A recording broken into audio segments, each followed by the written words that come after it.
কুরের সাথে বন্ধুত্ব করলে জুয়াকুর হয়ে যায়, ইয়াবাকুরের সাথে বন্ধুত্ব করলে ইয়াবাকুর হয়ে যায়। একটা সাধারণ মানুষ যদি ইমাম সাহেবের সাথে বন্ধুত্ব করে, আস্তে আস্তে করে দেখবেন লোকটা নামাজি হয়ে যায়। ঠিক কিনা জোরে কর। এই জন্য যার সাথে বন্ধুত্ব করা যাবে না। আল্লাহর রাসূল হাদিসের মধ্যে বলেন বন্ধুত্ব করা লাগবে তিনটা গুণ। দেইকা জোরে বলেন কয়টা গুণ? ও মুসলমান, ইমাম বাইহাকি রাহমাতুল্লাহি আলাইহি হাদিস নকল করেছেন।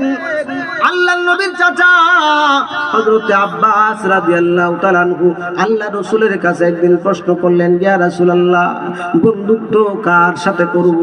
আল্লাহর রাসূল বলেন, ও চাচা, আপনি যদি দুনিয়ার কোন মানুষের সঙ্গে বন্ধুত্ব করতে চান, লক্ষ্য করে দেখবেন লোকটার মধ্যে তিনটা গুণের সমন্বয় পাওয়া যায় কিনা। জোরে বলেন কয় গুণ? আর একটু জোরে, সবাই মিলে একসাথে আওয়াজ করে। তিন গুণ। ভালো করে মনে রাখবেন কিন্তু।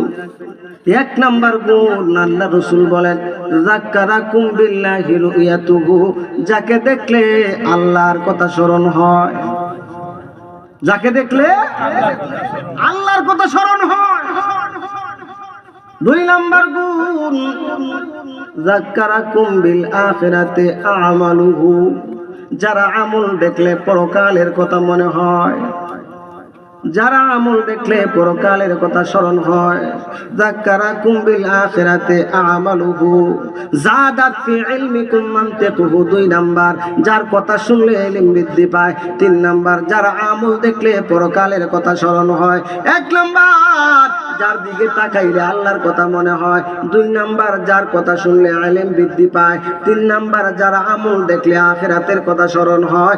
এমন তিনটা গুণ দেখে বন্ধুত্ব করা লাগবে। রাজি আছি তো ইনশাআল্লাহ?